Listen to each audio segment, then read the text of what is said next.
Pan News, a rádio das eleições. Estamos dando sequência à nossa rodada de entrevistas com pré-candidatos à Prefeitura Municipal de Palhoça.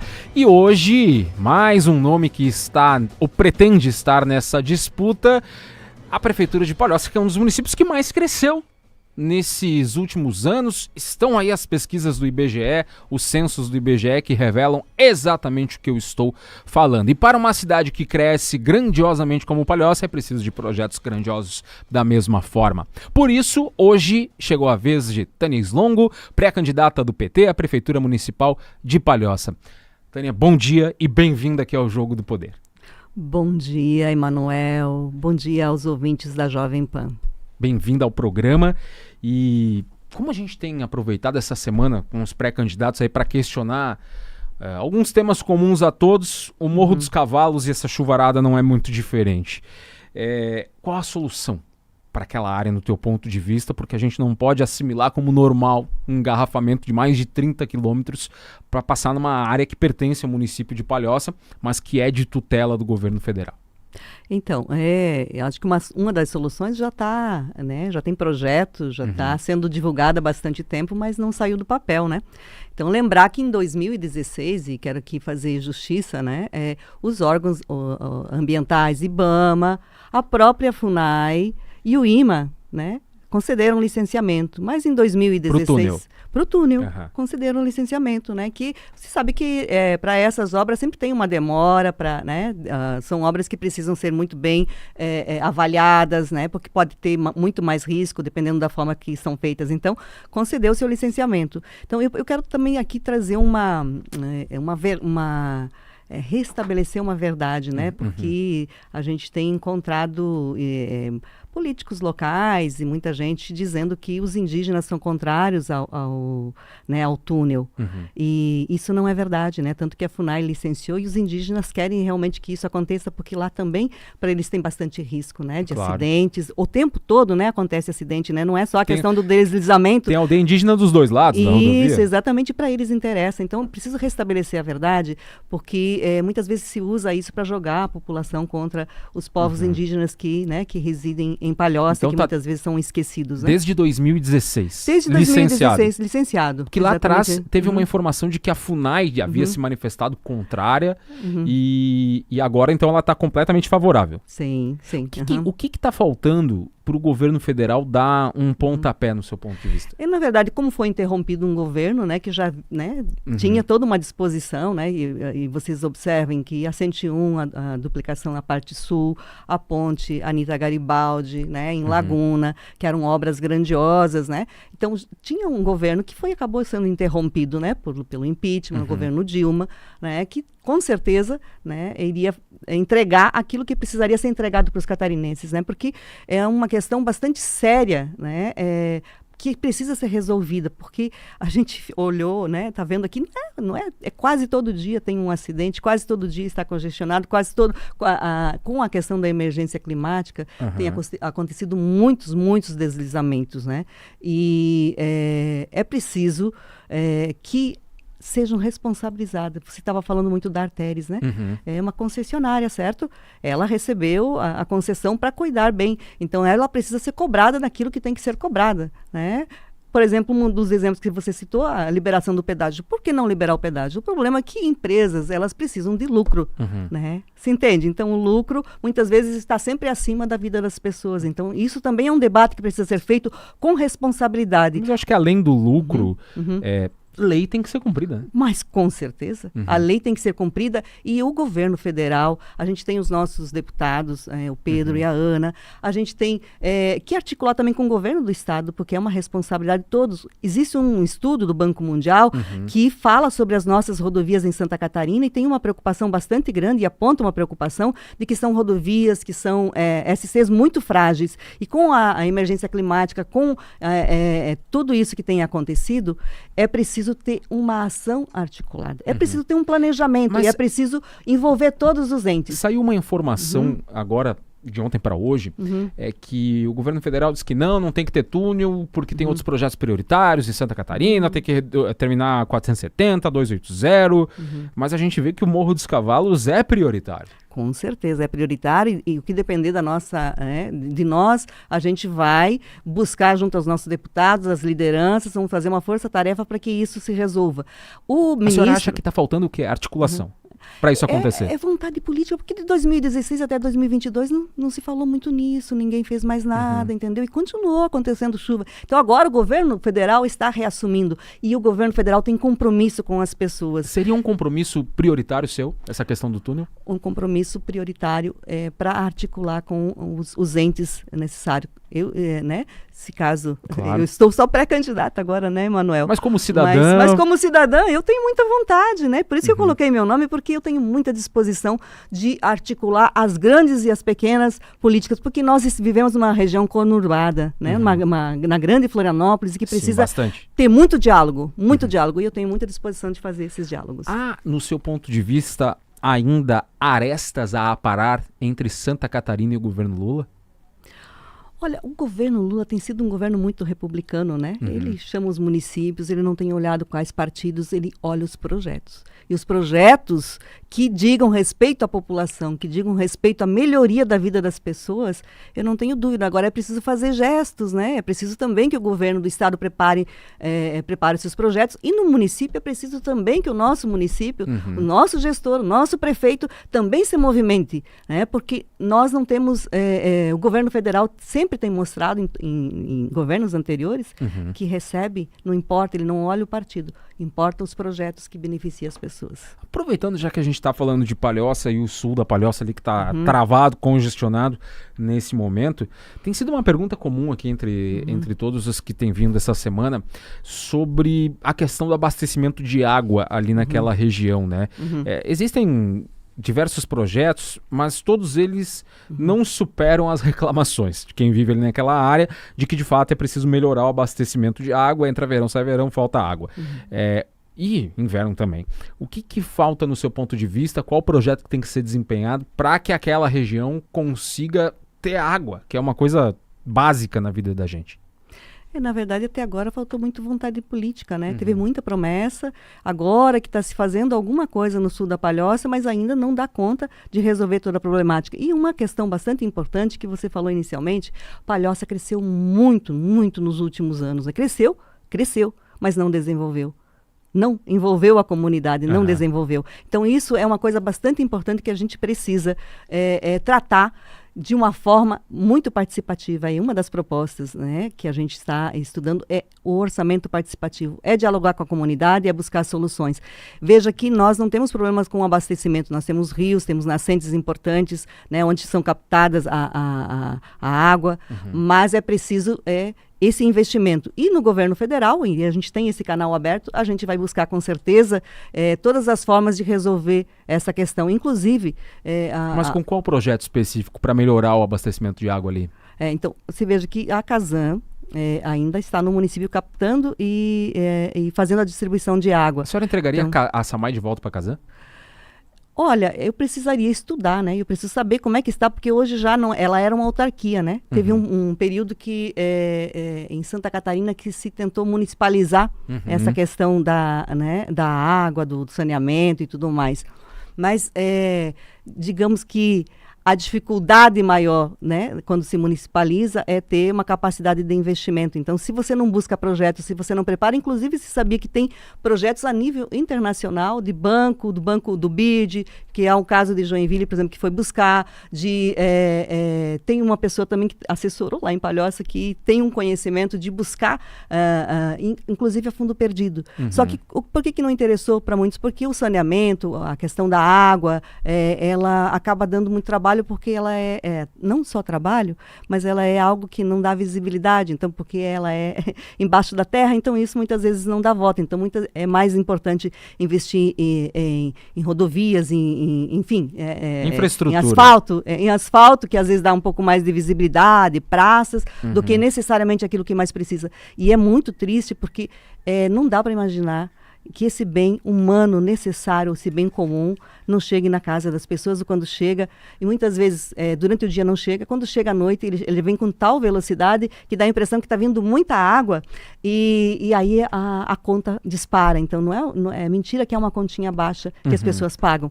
Elas não têm água nas suas casas e pagam uma conta alta. Mas a Casan, por exemplo, que é uma empresa pública, hoje ela tem capacidade de endividamento para tocar grandes projetos. Não poderia ser a saída?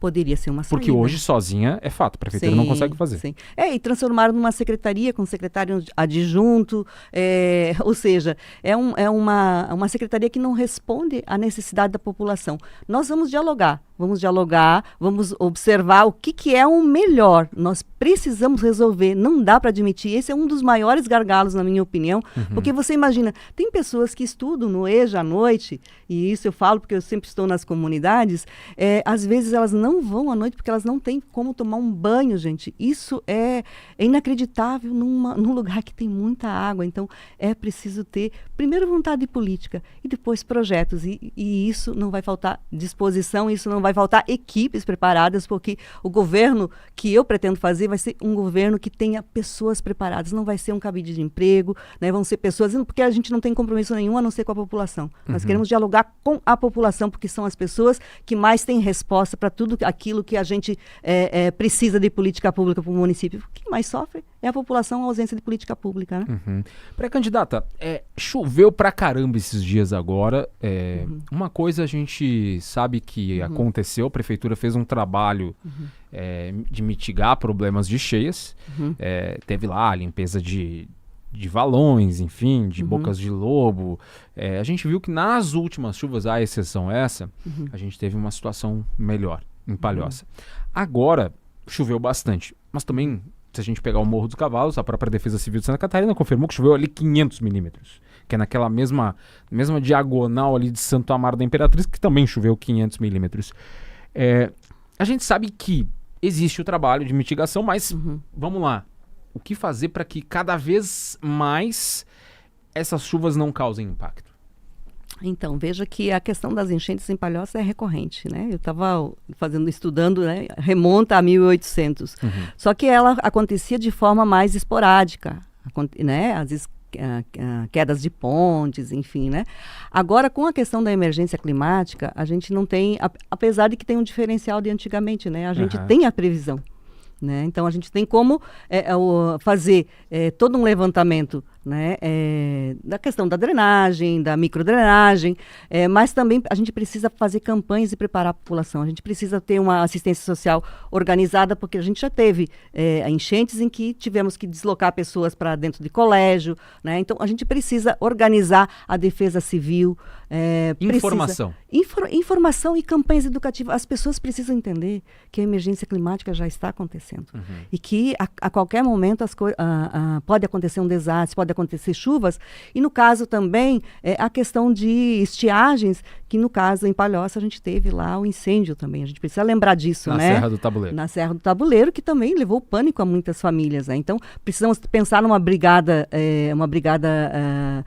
de bombeiros comunitária. A gente precisa prevenir. E para isso a gente precisa pensar projetos juntamente com a população, dialogando, porque muitas vezes os próprios moradores têm algumas soluções. Eu conversava com uma amiga ali, que é geóloga, ali na Pinheira, e ela dizia, antigamente, eles, quando tinha o período de muita chuva, eles faziam umas valas, né? Porque ali é uma área que, né, quando chove bastante, ainda tem também a questão do lençol freático e também tem a maré. É uma área alagadiça. É alagadiça. Na verdade, o padre Raulino Reitz, ele dizia que era o nosso Pantanal. Então, Pinheira. Era o nosso Pantanal. Era o nosso Pantanal. Então, só para a gente ter uma ideia do que significa isso. E ali a gente tem uma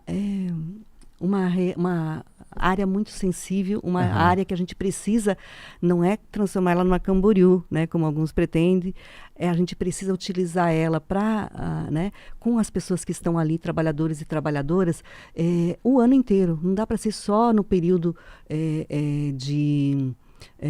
de temporada, que muitas vezes a temporada não dá conta, né? Mas a questão do projeto para conter enchentes, o que estaria como prioridade no seu ponto de vista? Então, melhorar a drenagem, macrodrenagem? Eu acho que são várias ações, não pode ser só uma ação. Então, isso que eu falo, campanhas educativas, organizar, porque tem situações, por exemplo, assim, quando chove, 500 milímetros, então não sai de casa. Então, como que organiza isso? Suspende aula, tudo tem que ser muito dialogado com a comunidade, porque nós precisamos entender que a gente precisa se adaptar. A gente precisa se adaptar. E para se adaptar, a gente precisa conversar. Não dá para impor nada para as pessoas. A gente precisa fazer esse diálogo. Então, a macrodrenagem, a questão, né, do desassorear os rios, enfim, também do cuidado da população, né? Claro. Questão dos lixos dentro do rio, que tem ainda gente que costuma jogar sofá dentro do rio. Então, como é que a gente faz a limpeza? E daí não dá para fazer a cada 20 anos uma limpeza, entendeu? A gente precisa, de forma periódica, fazer isso. Então, tem que as pessoas não joguem também. Isso, exatamente. E campanhas educativas, mas a gente precisa ter uma ação contínua. Não dá para ser só quando acontece a tragédia. Deixa eu perguntar sobre a Pinheira ali. A Pinheira é um lugar maravilhoso. Sim, Pinheira, né? Guarda, Ponta do Papagaio, Praia do Sonho. Lindo. Espetaculares. Aí a senhora disse assim, a gente não pode transformar numa Balneário Camboriú. Mas a construção imobiliária, ela ajuda também a desenvolver, dá para fazer trocas, constrói um prédio aí, me asfalta uma rua aqui, me melhora a drenagem nesse bairro, enfim. Como construir isso? Porque, querendo ou não, se impulsiona a construção imobiliária, você gera empregos, tem mais gente ganhando dinheiro, enfim. E não é só o empresário, o trabalhador também, que vai trabalhar, vai ter mais comércio, vai desenvolver aquela região, enfim. Como motivar isso em Palhoça? Então, o que tem acontecido é de forma muito desorganizada. Então, se permite construções, se abrir loteamentos. A senhora não é contra? Não sou contra, muito ao contrário, nós precisamos de habitação, mas a gente precisa pensar projetos que respondam à nossa população primeiro. É muita gente sem casa. E tu sabe que agora aumentou muito o aluguel e pasme até nas comunidades mais, que às vezes você encontrava aluguel por 400, 500 reais, hoje está 800, R$1.000, porque já tem uma demanda muito grande, é muita gente que veio de fora. Então, cresceu em termos de população, mas não tem infraestrutura. Então, não sou contrária, mas é preciso ser de forma responsável. É preciso licenciar, é preciso permitir, mas desde que tenha contrapartida. E não dá para fazer em áreas que são a nossa galinha dos ovos de ouro. Eu sempre digo, aquela região é linda porque é um polo cultural, né? Porque a gente tem nossos pescadores, tem a maricultura, tem toda uma história, tem os engenhos de farinha, né? Tem muitos artistas naquela região, né? Que, para tu ter uma ideia, tem um Instituto Casa Nobre que promove muitos encontros musicais, teatro, até uma orquestra com a comunidade. Então, tem muita iniciativa local que precisa ser potencializada, precisa ser trazer para todo o município. Então, a gente tem muitas soluções a partir da comunidade. Dá para estimular a construção civil de forma sustentável? Com certeza, até porque nós precisamos de mais casas, a gente precisa de moradia. Então tem o governo federal, Minha Casa Minha Vida, nós vamos buscar, apesar de que Palhoça não se inscreveu, né? Podia ter se inscrito, não se inscreveu. Nós estamos também fazendo o levantamento do que foi que aconteceu, porque Palhoça foi uma das que mais recebeu o Minha Casa Minha Vida em anos anteriores. Então a gente precisa agora retomar tudo isso, inclusive nós estamos promovendo vários seminários, né? Com vários eixos, né? Entre eles está a questão da habitação. Então, nós vamos buscar, junto ao governo federal, estadual também, né? E também a capacidade do município de encontrar soluções para a habitação no município. Tem uma questão do transporte público que eu quero abordar aqui. Para você que chegou agora, nós estamos aqui conversando com a Tanis Longo, que é pré-candidata pelo PT à Prefeitura Municipal de Palhoça. Você tem as linhas intermunicipais, tem as linhas municipais, né? As intermunicipais são de responsabilidade do Estado de Santa Catarina, mas talvez sejam as que mais têm reclamação dos usuários, né? Ônibus que quebra qualidade do sistema, enfim.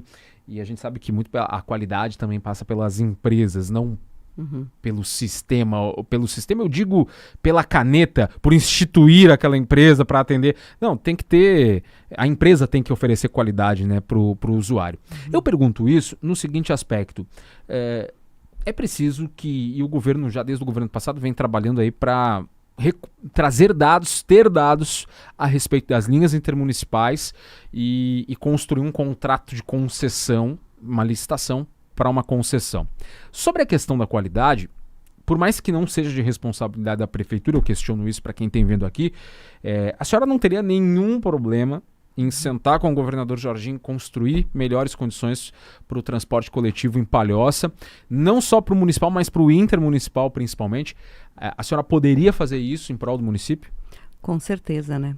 Eu acredito que quem se propõe a estar à frente de uma administração tem que fazer isso, tem que dialogar, não importa com quem está lá do outro lado, a não ser que ele não queira me receber, né? Mas eu com certeza vou bater a porta e vou conversar. Por quê? Porque no Ceará já tem um projeto de lei que está tramitando para tarifa zero, né, intermunicipal, nas grandes nas regiões metropolitanas, né? E no Ceará tem uma cidade também que, não só no Ceará, né? A gente tem aqui em vários lugares que é a questão da tarifa zero. E é uma tendência, a tarifa zero é uma tendência. Então, melhorar a mobilidade urbana, permitir que as pessoas se desloquem é um direito. E as pessoas se deslocando significa que também, ou economizando em torno de 10% ou mais, dependendo dos lugares, economizando, essas pessoas vão poder gastar mais no comércio. Então, é possível sim tarifa zero e nós estamos estudando, estamos com uma equipe debruçada nisso, nossos pré-candidatos a vereadores também estão buscando mais informação. Nós temos aqui no Paraná, em Paranaguá, tarifa zero. E aí como é que foi municipalizada a empresa, né? Comprou o ônibus e ela tem um fundo municipal. E aí vai se estudando como é que você arrecada isso, né? Se a senhora me permitir um minuto, por favor, eu vou chamar o repórter Cristiano Daros, que está passando justamente no trecho em que há o problema lá no Morro dos Cavalos, ou quase na entrada do Morro dos Cavalos, né? Cristiano Daros. Eu acho que o Daros ainda não está ouvindo, né, lá na região do Morro dos Cavalos, mas a gente já tem as imagens, acho que agora sim. Fala, Daros. Exatamente. Agora eu entrei no isolamento aqui da faixa da faixa da direita aqui, então tem mais uns 2 quilômetros de congestionamento para conseguir começar a subir o Morro dos Cavalos. Tempo que eu levei até aqui, eu saí 11h25 de onde eu estava para percorrer pouco mais de 3 quilômetros, levando aí cerca de 30 minutos. Então o motorista tem que ter extrema paciência para conseguir andar. Tem esse isolamento de faixa logo depois da passagem ali para a entrada da Praia do Sonho, então tem que ter, e aí o trânsito de volta e meia, ele acaba travando, Emanuel, muito porque muitos caminhões que estão subindo são caminhões muito pesados, veículos muito pesados, e aí obviamente essa subida acaba sendo bem mais lenta, então levei 30 minutos para conseguir chegar aqui na passagem do Maciambu e ainda tem pelo menos mais uns 2 a 3 quilômetros para conseguir subir o Morro dos Cavalos. Muito bem, repórter Cristiano Daros ao vivo no Morro dos Cavalos, obrigado pelas informações, Daros. Vou propor o seguinte, como a gente já está aqui sobre a hora, um pinga-fogo, bate pronto assim, respostas curtas para perguntas rápidas. Vamos lá, perguntam aqui qual poderia ser o seu quadro da Defesa Civil diante dessa mudança climática que estamos vivendo? Rapidamente.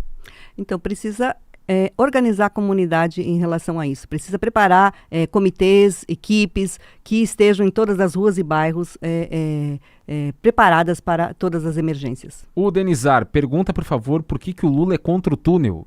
O Lula não é contra o túnel. Aonde que tirou isso? Não. O ministro disse que por hora...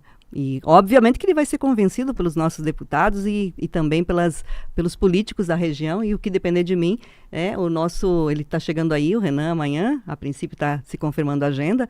Se tiver oportunidade... A senhora vai estar com ele? Estou me organizando para isso. Que horas já tem o horário da visita dele amanhã? A gente está se confirmando a agenda ainda. Tá. E a gente vai acompanhar, né? Amanhã tem a presença do ministro Renan Filho, ministro de Infraestrutura, dos Transportes, né?